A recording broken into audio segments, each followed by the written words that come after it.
Bom, pessoal, nós iremos falar hoje sobre as ESBL, as beta-lactamases de espectro estendido, que são um grupo de enzimas capazes de tornar bactérias resistentes a diversas subclasses de beta-lactâmicos, especialmente aqueles beta-lactâmicos que atuam em um amplo espectro de bactérias, incluindo até mesmo as gram-negativas, que são as principais bactérias que podem expressar as enzimas ESBL.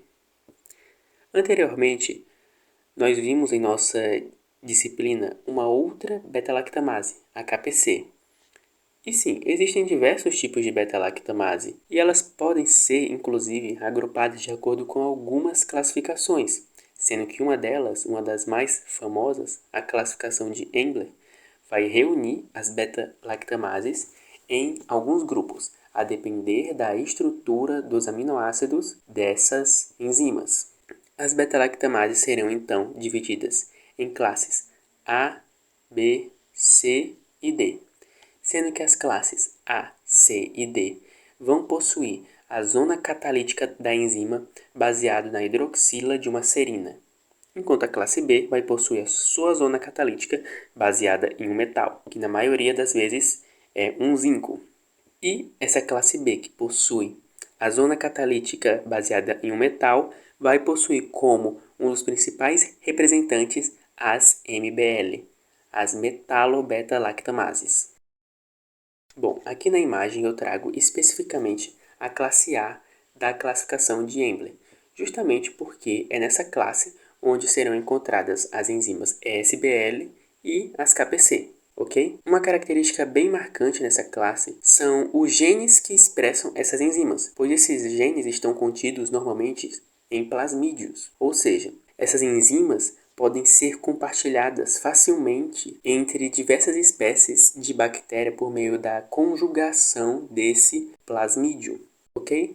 Dentro dessa classe A, nós ainda vamos ter subtipos de enzimas, que são então as beta-lactamases de espectro estreito, as beta-lactamases de espectro estendido e as carbapenemases serina. E essas subclassificações são dadas a depender de quantas classes de beta-lactâmicos são inibidas por cada enzima. Bom, então agora vamos comentar sobre cada um desses subtipos especificamente, começando pelas de espectro estreito, que vão possuir como exemplo as cefalosporinases, que vão conferir resistência às cefalosporinas, e as penicinilases, que vão garantir resistência às penicilinas e vão ser encontradas principalmente em estafilococos. Bom, agora comentando sobre as de espectro estendido, que são as ESBL. Elas vão ser encontradas principalmente em enterobactérias e vão conferir resistência à penicilina, cefalosporina e monobactâmicos, que é o caso do Astreonam, o único monobactâmico. E, por último, nós temos o subtipo carbapenemases serina, que possui como exemplo a KPC.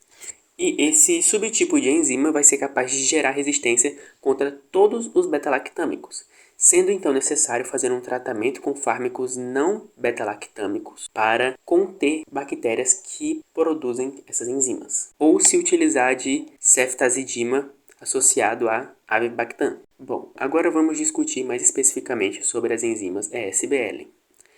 Elas são encontradas em enterobactérias. Elas foram inicialmente descobertas em 1983 em um grupo de bactérias Klebsiella pneumoniae. E, posteriormente, elas também foram encontradas em bactérias E. coli. Todavia, pelo fato dessas enzimas serem transmitidas para outras espécies de bactéria por meio da conjugação, essas enzimas ESBL já foram identificadas em diversas outras espécies de bactérias. Ou seja, elas não estão contidas apenas a Klebsiellas ou E. coli. Elas também se espalharam para outros tipos de enterobactérias, como é o caso das Citrobacter diversus, das Proteus mirabilis, das salmonelas e das pseudomonas aeruginosas. Bom, como venho falado desde o início, as ESBL são um grupo de enzimas, ou seja, existem várias enzimas que possuem essas características de serem resistentes a diversas classes de beta-lactâmicos. E nós possuímos, então, diversos exemplos dessas enzimas, que é o caso das PER, que foram encontradas inicialmente em pseudomonas, das GES, que foram encontradas na Guiana, das OXA, que possuem resistência à oxacilina, das VEB, que foram encontradas no Vietnã, e assim vai. Existem diversos tipos de enzimas que se enquadram como ESBL, e novas enzimas vão sendo descobertas todos os dias, novas mutações vão surgindo. Ok, diante de tudo que já foi exposto, vamos discutir um pouco como pode ser feita a identificação fenotípica dessas enzimas. Lembrando que a melhor forma de se identificar se uma bactéria produz ou não enzima seria por meio de biologia molecular, como por exemplo a utilização de uma tecnologia que envolva um DNA microarray. Só que esse tipo de tecnologia é muito cara, então é necessário outros tipos de método que vão avaliar somente características fenotípicas,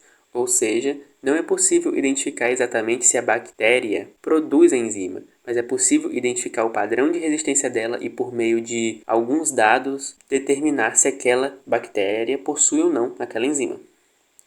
Existem dois principais métodos capazes de determinar se a bactéria possui ou não uma ESBL.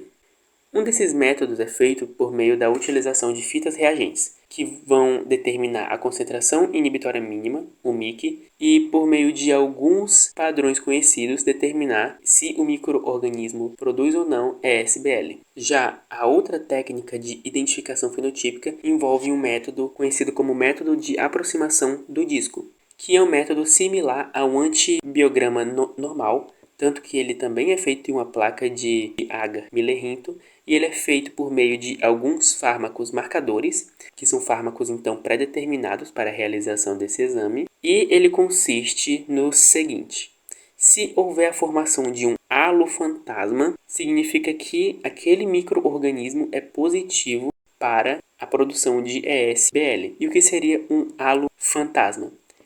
É um halo que ele vai surgir não circundando um disco. Ele vai surgir por conta de um sinergismo entre dois discos que estão aproximados. E essa aproximação vai então propiciar um sinergismo desses antimicrobianos e vai então permitir que surja uma região onde o organismo vai ser inibido, que vai ser uma região halo fantasma. E esse nome fantasma vem do fato de que é um halo que não vai estar circundando um disco. Ele vai estar, na verdade, circundando uma área que possui um certo sinergismo. Por último, o tratamento de micro-organismos que produzem as beta-lactamases de espectro estendido. Como já havia sido dito antes, as ESBL são enzimas que inibem quase todas as classes de beta-lactâmicos, sendo sensíveis, então, somente a carbapenêmicos, que são beta-lactâmicos muito fortes e são utilizados normalmente só em ambiente hospitalar. Além disso, as ESBL garantem também resistência bacteriana, mesmo perante a adição de inibidores de beta-lactamase, como o clavulanato e o subactam. Desse modo, o tratamento de bactérias que possuem a ESBL vai ser feito com o uso de carbapenêmicos e com cefalosporinas de terceira geração associadas a inibidores de beta-lactamase mais modernos, como é o caso da ceftazidina associada a avibactam e do ceftolozane associado a tazobactam.